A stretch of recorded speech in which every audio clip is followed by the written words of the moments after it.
అమెరికాలో వలసదారుల పరిస్థితి దినదిన గండంలా మారింది. ఎప్పుడు ఏ రూల్ తల మీద పడుతుందో అర్థం కాని పరిస్థితి నెలకొంది. తాజాగా గ్రీన్ కార్డ్ హోల్డర్లకు షాక్ ఇచ్చింది ట్రంప్ ప్రభుత్వం. పౌరసత్వ దరఖాస్తు ఫీజును భారీగా పెంచాలని చూస్తోంది. ఏకంగా 75% పెంపును ప్రతిపాదించింది. ప్రస్తుతం అమెరికా పౌరసత్వం కోసం దరఖాస్తు చేసుకునే వారికి $760 ఫీజు, అంటే భారతీయ కరెన్సీలో 65,360 రూపాయలుగా ఉంది. కొత్త ప్రతిపాదన గనక అమల్లోకి వస్తే ఈ ఫీజు $1,330 పెరగనుంది. అంటే $1,14,380 చెల్లించాల్సి ఉంటుంది.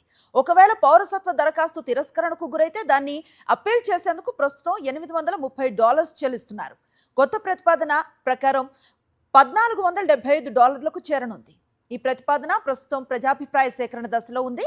అన్ని ప్రక్రియలు పూర్తయిన తర్వాతే ఇది అమల్లోకి రానుంది. ప్రతిపాదన విడుదలైన తేదీ నుంచి కనీసం 60 రోజుల తర్వాత మాత్రమే కొత్త ఫీజులు అమలయ్యే అవకాశం ఉంది. ట్రంప్ ప్రభుత్వం తాజా ప్రతిపాదనలపై భారతీయులు ఆందోళన వ్యక్తం చేస్తున్నారు. మరోవైపు ఈ నిర్ణయంపై విమర్శలు కూడా వెల్లువెత్తుతున్నాయి. ఫీజులు భారీగా పెరిగితే తక్కువ ఆదాయం ఉన్న వలసదారులకు పౌరసత్వం అందుబాటులో లేకుండా పోవచ్చని స్థానికేతరులు ఆందోళన వ్యక్తం చేస్తున్నారు.